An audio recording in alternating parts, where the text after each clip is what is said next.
Hello, good afternoon. Welcome to Joy News. Today we're coming to you live from our studios in Kokomlemle. We're on DTT because we're free to air on DSTV channel 421 and Go TV channel 144. We are your home of independent, fearless and credible journalism. Coming up this afternoon, President Akufo-Addo appoints Justice Gertrude Tokono as new Chief Justice. How much of her do we know and what does she bring on board? Well, former Attorney General Aikwe Otu has high expectations of her.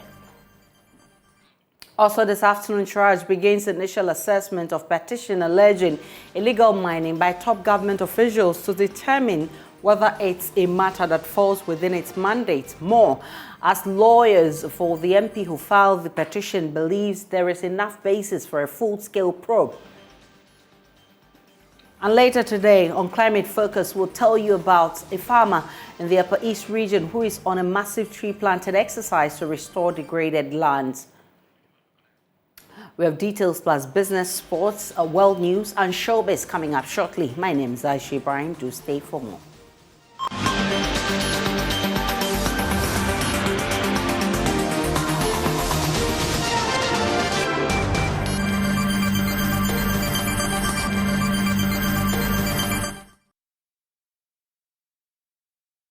President Akufo-Addo has nominated Justice Gertrude Tokono as the new Chief Justice. The President, in a letter to the Council of State on Tuesday, April 25, said her nomination is to avoid any vacuum that would occur following the retirement of the current Chief Justice Kwesi Niniabua on May 24.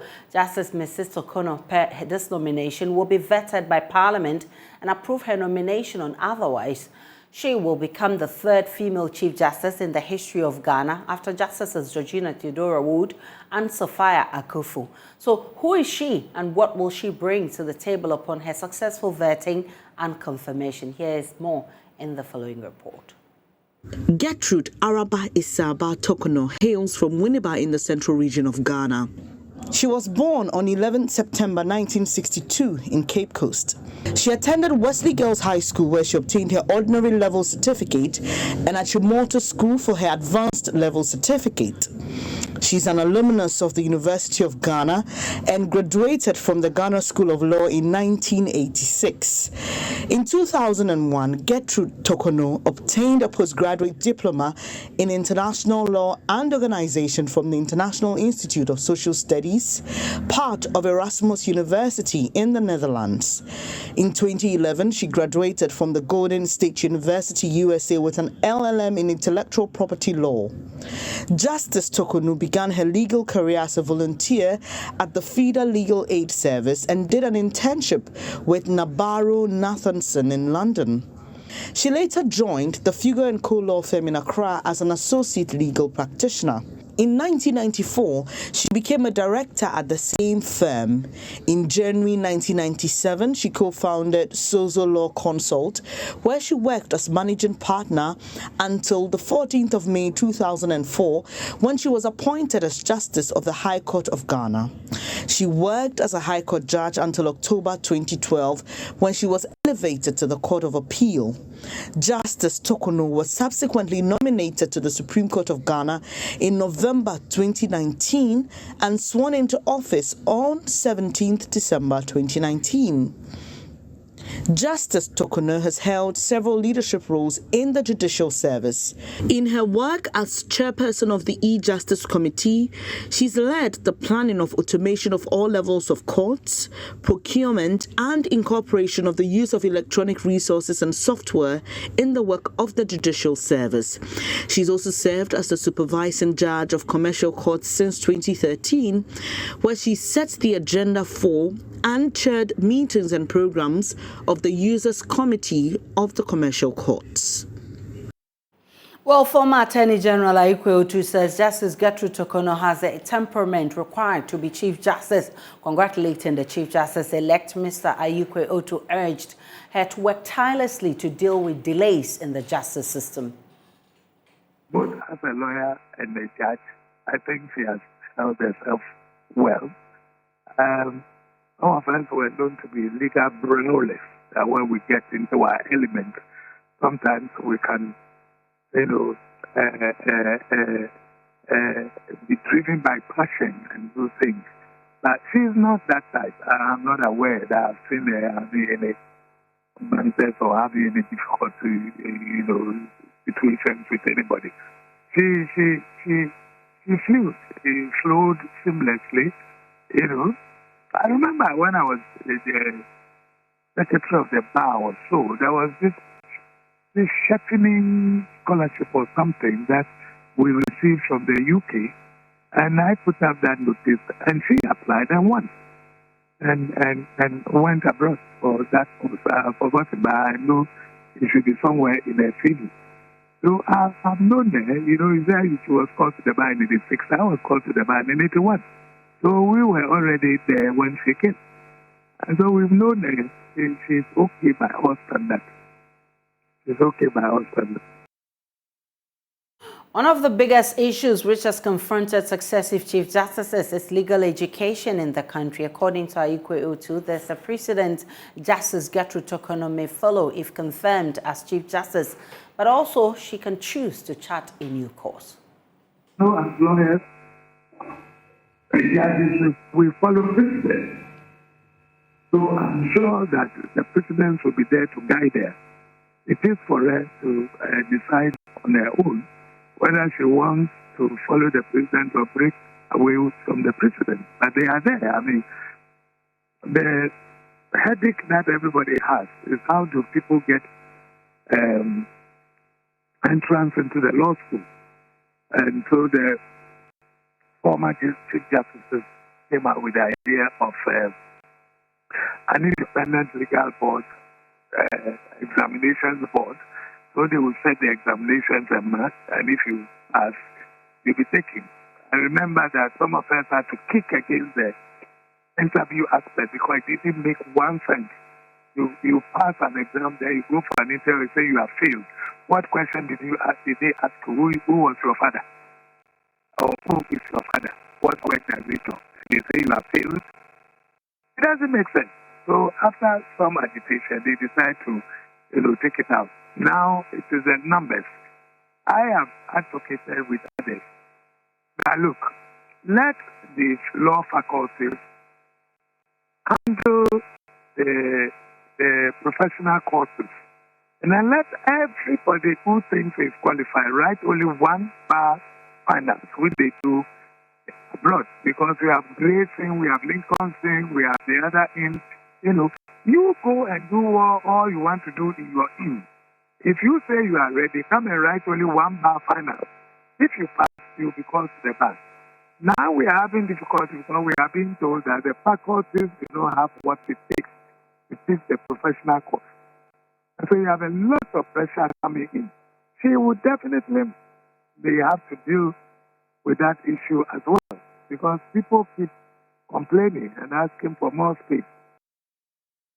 Let's stick with legal matters. Shraj has commenced an initial assessment of petitions submitted by a Member of Parliament for South Dai calling for an investigation into allegations of corruption against top government officials and allies involved in illegal mining. The petition was based on a 37-page document authored by the former chairman of the Interministerial Committee on Illegal Mining, Professor Kwabena Boateng. Here's the Commissioner of Shraj, Joseph Withal.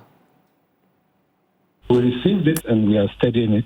The next steps will be to acknowledge it tomorrow, and then we'll determine whether by an interim assessment or an initial assessment, whether the allegations that have been made really trigger the mandates of the Commission. It depends on what is in the petition and what has been attached as part of the documents which were brought in by the petition. After studying them, we may undertake a preliminary investigation. We may even invite the lawyer for further and better particulars in respect of aspects of the petition. When we are satisfied that clear allegations have been made which trigger proceed to determine who are the respondents in this particular case.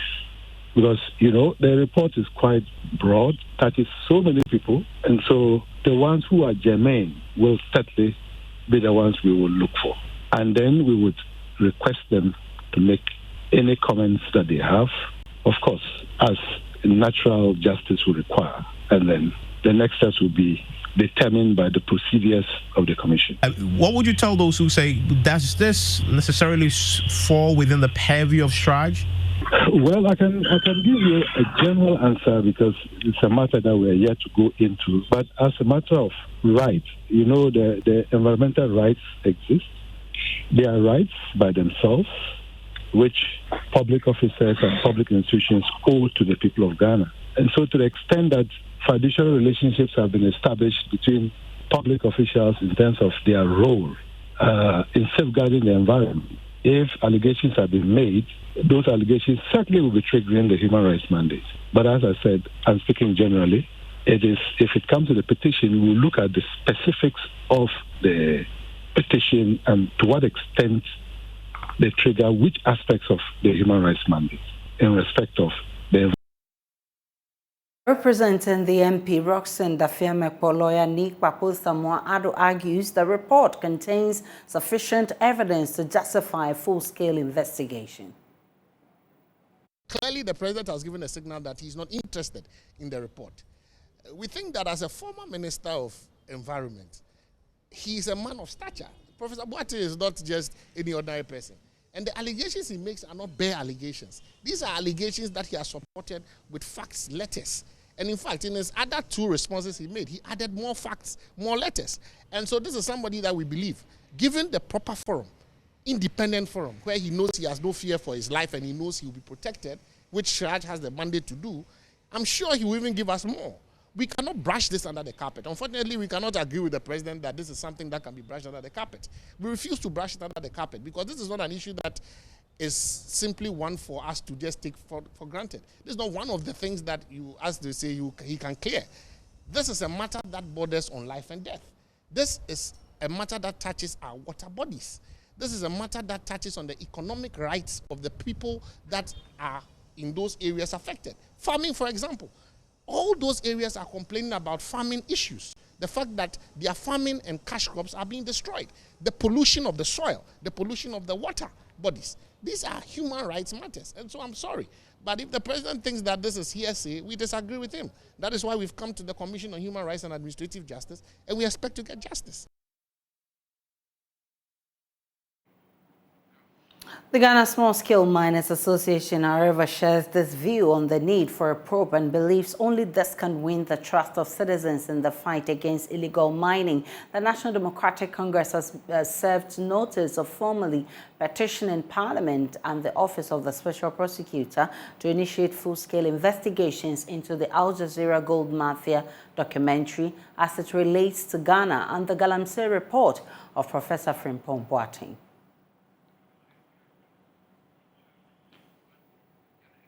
Let's get on to other stories. Caterers under the school feeding program say they will not yield to intimidation to resume work. For about 3 weeks, the caterers have withdrawn their services in demand for payment of arrears and an increase of the cooking grant per child from 97 pesos to 3 cedis. They want leadership of the program to desist from issuing threats in addressing their challenges. Nana Aljima has more. Representatives of caterers from other regions joined those in Ashanti for the press conference. About a week before the group withdrew their services, they received the first term payment of the same year, an amount they say does not cover the full term. Most caterers say they are being chased by the suppliers and banks where they secured loans for the contract. They are unwilling to return to cooking for the pupils. Mrs. Kwashiga is provoking us that this kind of job is a sacrificial job and is the work of God. And we want to tell her that God hasn't called us to come and preach to the children. And we cannot go and borrow to come and cook for the children for free. We are fed up. We want our money and we want an increment. And they should also stop telling the caterers that we don't have any right to talk. We want to tell her that we have every right because we all work for the government to come to power. And so we need our money. We need it. Without the money, we are not going back to cook. Many of the caterers were contracted to serve hot meals in schools in the wake of COVID-19 pandemic. Some of the caterers are still owed by the government. Meal. Ya wahaya na nado danko Akufo-Addo beka say. Watia sika to honom say yemfa no aduane ma JHS fo nkwara. She says, we were contracted to cook for the pupils in junior high school within the COVID-19 era. We did the work satisfactorily. We were made to add an egg to every meal. To date, some of us haven't been paid.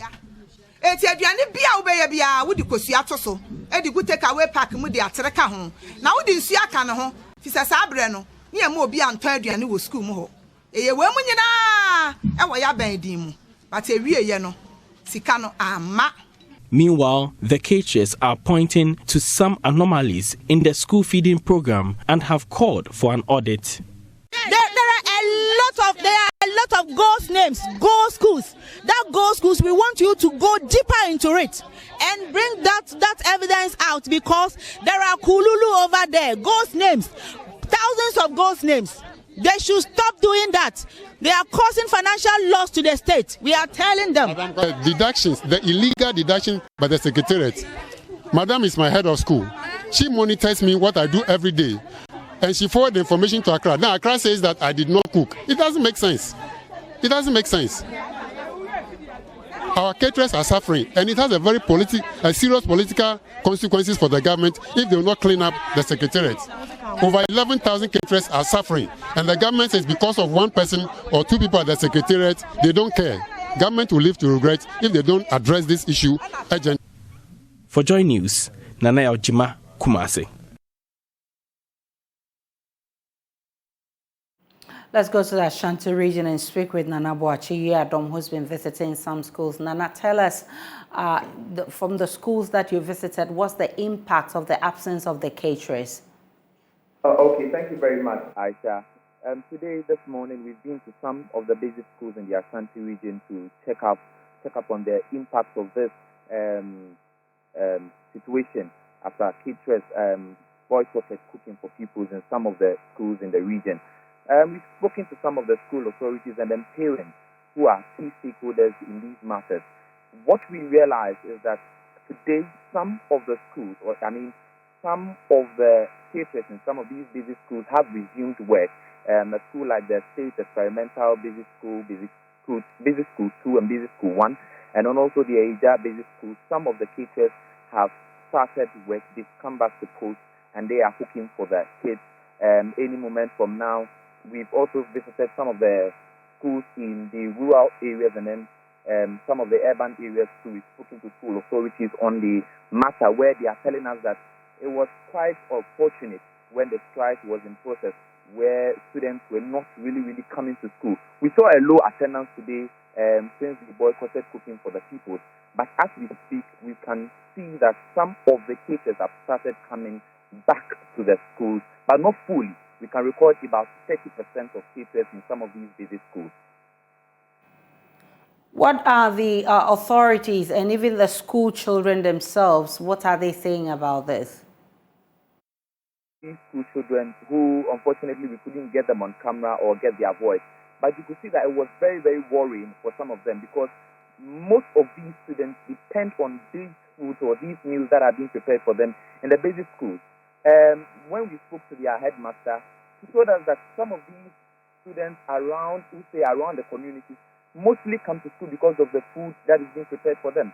So if these meals are being halted and they are not being prepared anymore, definitely we'll record low attendance in various schools. And that is what we saw today, low attendance, even when caterers are coming in gradually. Have you been able to reach the school feeding secretariat to get some explanations? After yesterday, we realized they had a press conference talking about intimidation, not going to be any cause for them to come back to work. And as at yesterday and then today, they have not really said anything about resuming.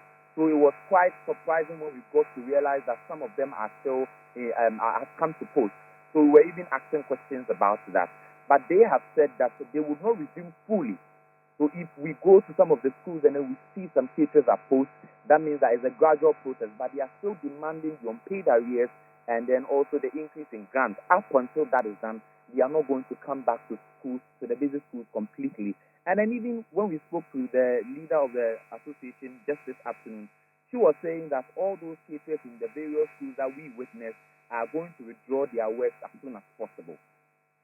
Nana Abuashiri is in Kumasi, and he's been reporting on the impact of the absence of caterers in our schools. All attempts to get the school feeding secretariat to speak to it has proved futile. We'll definitely bring you as and when we get them to speak. Now, all 7 certified physician assistants arrested by police for protesting at the Ministry of Health premises have been granted bail. The nurses were at the ministry to speak against their delayed postings after 5 years of finishing school, but were sacked from the premises of the ministry while their leaders were arrested by the police. One of their leaders who managed to escape, Benis Abu Obu, says the group will return for an even more massive protest if the police fail to release them. She joins us live via Zoom with more. Good afternoon, Benis. I'm grateful that you're able to join us. How far were your colleague leaders? We understand they are to report to the police station daily. Does that include today, and have they been there already?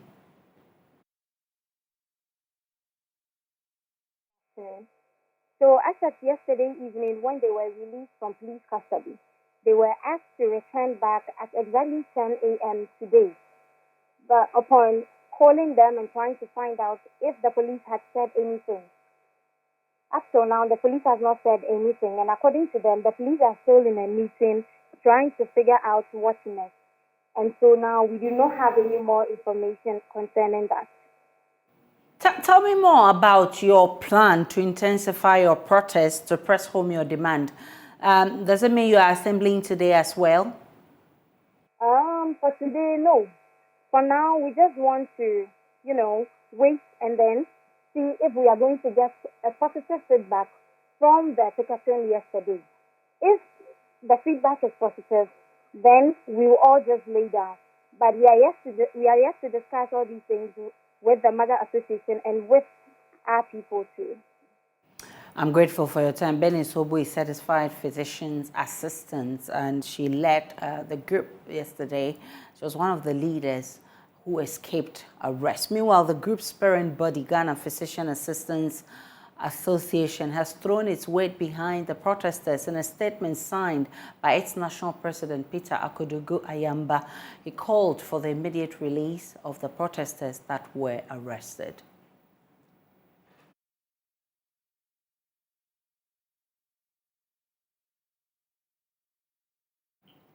And on your election headquarters, the NDC managed to bridge more than a 10,000 vote gap between itself and the NPP in 2016 to less than 2,000 in the last election. Actor John Domelo, who led the NDC to battle in the 2020 election, is facing fierce competition from fellow actor Fred Nuama and lawyer Moses Befie Champon.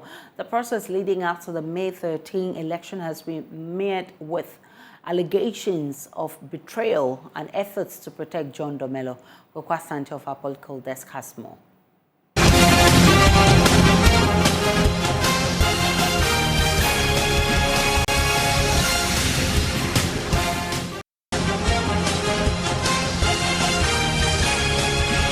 Following what many described as an outstanding performance in 2020, John Domelo expected that he will run again on the ticket of the NDC unopposed, but he is facing fierce opposition from a person he considers a friend and fellow actor Fred Nuama. John Domelo also has to contend with fast-rising politician and lawyer Moses Befie Champon. But even before the party's nomination will open and close at the time, John Domelo and Fred Nuama were engaged in a media war, accusing each other of betrayal.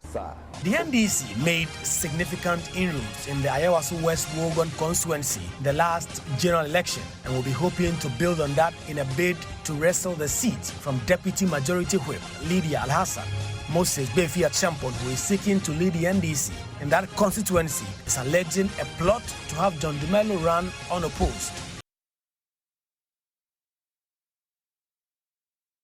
You know where to stay this election season, your election headquarters. Now, the Regreening Africa project seeks to promote simple land restoration practices to help improve livelihoods, food security, and resilience to climate change for smallholder farmers. Implemented by World Vision Ghana in the northern part of the country, it has helped many peasant farmers to restore their degraded lands and earn more income from their farming activities. For our climate focus today, Upper East correspondent Albert Sori speaks to Sheikh Ahmed Bashiru, a beneficiary of the Regreening Africa project. Over the years, severe and prolonged dry seasons, overgrazing, rampant bushfires, and the indiscriminate felling of trees have impacted negatively on the weather and climate in many parts of Ghana. This has also translated to an increased decline in forest cover, loss of indigenous biodiversity, and decreased soil fertility. It is even more serious in the northern parts of Ghana, where the climate is harsher due to fewer tree populations. Bashiru is a peasant farmer in the Warianga community in the Garo district of the Upper East region. Bashiru grows vegetables such as onions, pepper, garden eggs, and tomatoes in the dry season for sale. He also raises seedlings for sale. Tree growing and then dry seasoning gardening. That is what I've been doing all my life. Based on the work I'm doing here and with the help of World Vision supporting me with funds and other materials such as poly bags that I need to raise my seedling, I have been able to employ 7 workers consisting of 4 women and 7 men who also help me here to raise the seedlings. I pay them. Sheikh Ahmed Bashiru is a beneficiary of the Regreening Africa project being implemented by World Vision Ghana in the Garo, Timpani, and Boko West districts. The Regreening Africa project seeks to promote land restoration practices to help improve livelihoods, food security, and resilience to climate change for smallholder farmers in the Garo, Timpani, and Boko West districts of the Upper East region, as well as the Mion district of the Northern region. It is a European-funded project being implemented in African countries. The Anopheles stephensi mosquito has been known to resist many insecticides, making it difficult to fight. The question has been, how does the mosquito do this? In the third of our series on Anopheles stephensi, Joy News medical correspondent Dr. Netta Pasram takes a look at how the insect is able to achieve this level of resistance. We know that the Anopheles stephensi's peak biting times is between 6 to 9. Before you go to sleep. We've also learned that it's able to withstand temperatures about 3.4 degrees Celsius lower and higher than that of the Anopheles can be. Here is something else to know about the Anopheles stephensi. Research has found that it is resistant against insecticides. A class of insecticides known as pyrethroids has been recommended for the control of mosquitoes in many parts of Africa. However, this heavy reliance has caused many of these mosquitoes to develop resistance. A study carried out in 2020 on insecticide resistance in Anopheles stephensi in Somali region found that the mosquito was resistant to several classes of insecticides, including pyrethroids and even DDT. Yes, insecticides are supposed to be our defense. How does it do this? So it has 29 insecticide-resistant genes being reported in it, which has previously not been covered. And this covers genetic mutations. It covers metabolic enzymes that are capable of degrading. In fact, the whole spectrum of insecticide resistance that we know, it has the genes that are responsible for them have also been identified. I mean, specific genes that are very susceptible to changes. All right. In fact, people even described it in such a way that they are point where gene drive could be explored, because they are certain portions of the genes that are changeable. regardless. Remember to sleep under insecticide-treated mosquito nets. Wear long clothing. Make use of indoor residual spraying. And don't forget that you can use insect repellents. For Joy News, Dr. Netta Pasram. Communities in the Amansia West district of the Ashanti region risk exposure to the new breed of mosquitoes due to the increasing number of open pits by illegal miners. Research has shown the new breed Anopheles stephensi poses more danger to humans. The district health directorate says targets to eliminate malaria by 2030 may be missed if open pits are not reclaimed and illegal mining controlled. Nana Ojima was at the ceremony to observe World Malaria Day in the district and has filed this report. Illegal mining is rife in the Amansia West district, causing devastation to lands and the environment. Pits that have been mined remain opened as new ones are dug daily. District Director of Health Services, Bernard Bedubediakon, says these pits contribute to breeding of mosquitoes in the area. You know our environment and what's going on. I don't have to talk about it, but there are open drainages, there are open pits as a result of the illegal mining that is going on, and those are breeding sites for the Anopheles mosquito. And if you get bitten by the female Anopheles mosquito who is already infected, then it's likely you're also going to get the malaria. So these are the areas that we are targeting, making sure that we do a lot of public education, social and behavioral change communication, risk communication to the general public.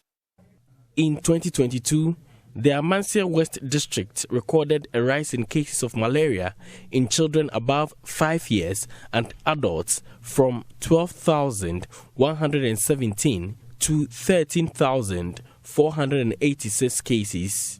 For children under 5 years, cases of malaria reduced from 4,696 to 4,350. Though malaria accounted for 39.8% of all OPD cases, no death was recorded. That let us sleep under the net, let us keep our surroundings clean. Again, those who are involved in the mining, covering the pits after use, and then we also promptly come into the health facility to receive treatment. Very important. And there are some also who, when they come to the hospital, they are given the treatment for the 3 days. They take it one day, they get quite better, and they feel they are okay. In commemoration of World Malaria Day, Asanko Mines, together with GIZ, donated medical items worth 65,000 euros to the Amansia West and South Health Directorates. A mini clinic was also organized to cater for the health needs of residents of Manso Abori. Ahmed Mohadini Yaya is acting general manager of Asanko Mines. I wish to take this opportunity to assure our catchment communities of relentless efforts and commitment to fight this disease and healthcare delivery in general. In line with this, Asanko Gold Ghana Limited and its partner GIZ are presenting 2 district health directorates with these medical items we see today. For Joy News, Nana Ojima, Kumasi. We're still live on Joy News today. We're coming to you live from our studios in Kokomini. Let's take a break. When we return, we'll bring you the very latest coming from the world of business.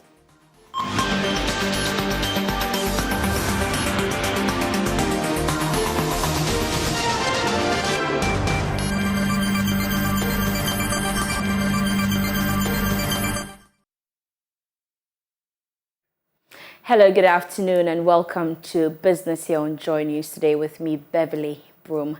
The Ghana Export and Import Bank says it will provide financial support to SMEs in the handicraft subsector to meet international standards. This, according to the bank, will aid in the purchasing of raw materials and molding equipment that will drive the expansion of the operations. Speaking to Joy Business at a consultative forum, Head of Export Trade Judith Aiken says this is key in the creation of jobs. The handicraft subsector is an important part of Ghana's economy and cultural heritage. It contributes to employment creation, poverty reduction, and the promotion of Ghana's rich cultural heritage. The handicraft subsector generates foreign exchange earnings for Ghana through export. Speaking to Joy Business, head of export trade at the Ghana Exim Bank, Judith Akin, said supporting the sector will provide income for artisans and small businesses, which will contribute to the growth of the local economy. The handicraft sector has been more like rejected for so long, and so as a bank, as a development bank, Ghana Exim Bank, thought it wise to call them, gather them together, listen to their challenges, and then offer solutions to them. We have products that we thought that we could give them that could support their needs. Products like the export trade facility, products like receivable discounting, products like the provisional guarantee. And so we call them here to have a stakeholder meeting and to meet their needs of their export market. So that's why we're here, basically. It's a sector that we need to zone in on and we need to grow. And so as a bank, we are poised and ready to support them in that regard.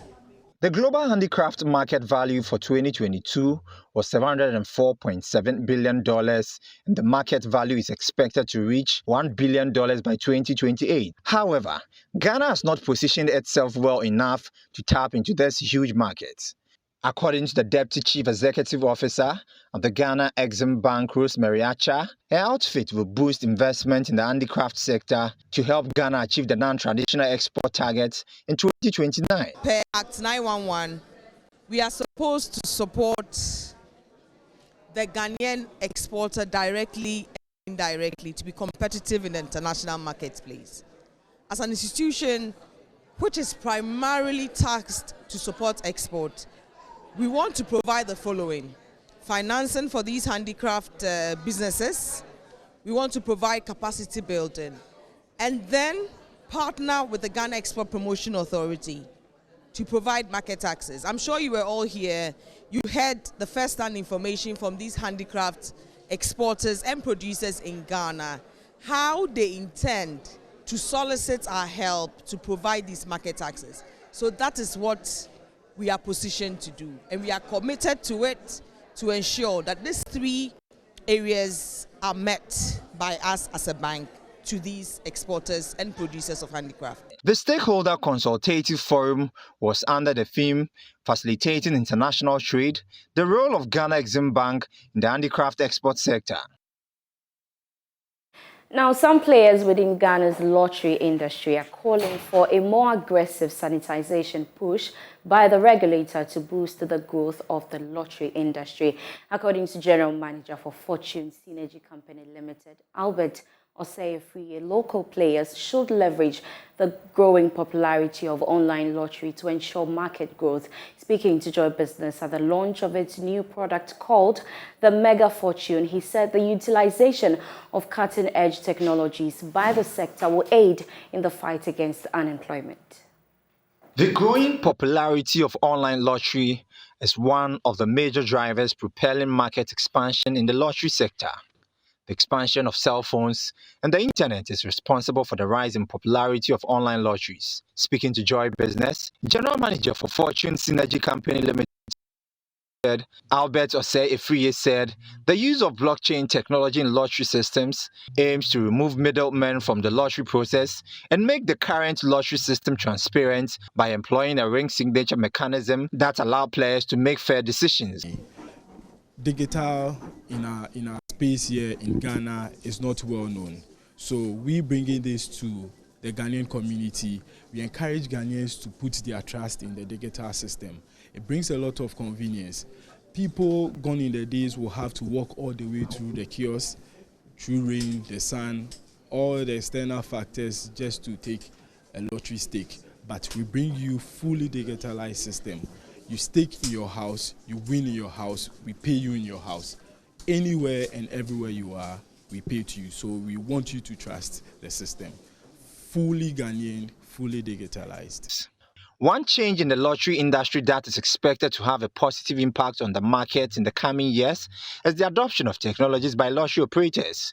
Mega Fortune is an indigenous lottery business run by Fortune Synergy and is poised towards making an impact in the lottery industry in Ghana.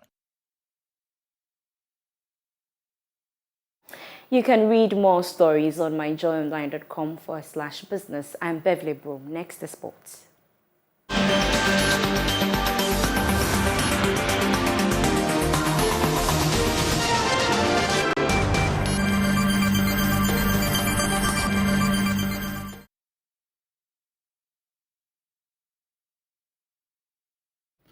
Welcome to Midday. It's time for sports. My name is Haruna Mubarak. Now, Ghana put up a good performance to win medals at the ongoing Western Africa Table Tennis Championship at the Bukom Boxing Arena. Now, Joy Sports Lawrence Bade was there and has this report.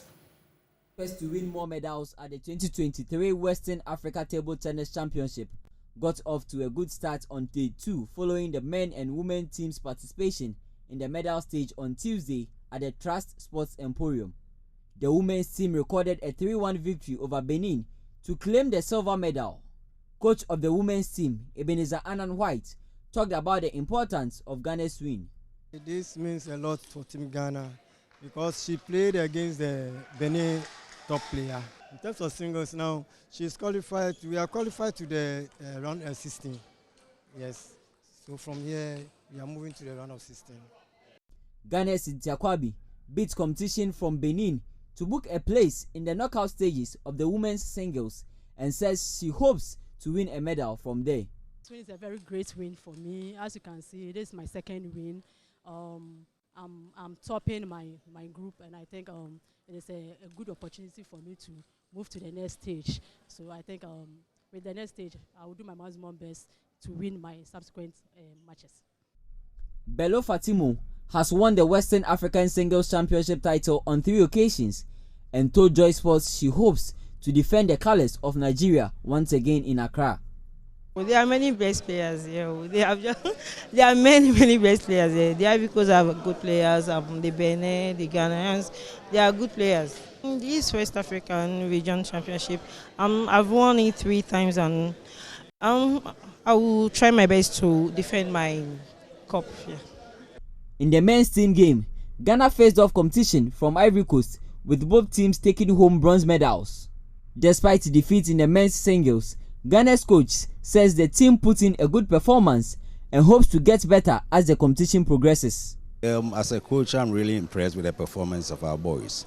You could see that we fielded new faces. That means we've replenished our team with new faces, and this is the ones we've presented here. I must say that we've lost the match, but it was a good fight. We didn't lose, on a silver platter. We did fight to ensure that probably we may win, but we couldn't. This is table tennis. You may lose the first match, but then you may progress, to even the finals. So we are just hoping that we'll do better, with the subsequent matches that we have. Felix Lati came into the championship as Ghana's top seed and has not disappointed the many who have shown trust in him. He says the aim is to take it one game at a time and win a medal for his country. I'm playing like match after match, and I'm playing according to my coach. Coach instruction. So, let's hope for the best. The tournament continues on Wednesday with the singles categories moving into the knockout rounds.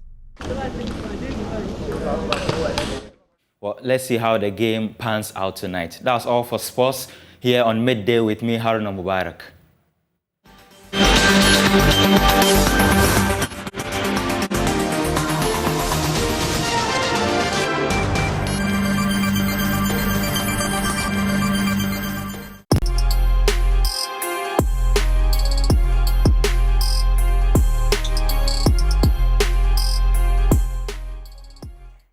Welcome to Showbiz here on Joy News. And our legendary reggae group Morgan Heritage has described their new album, The Homeland, as purely African and means a lot to the culture.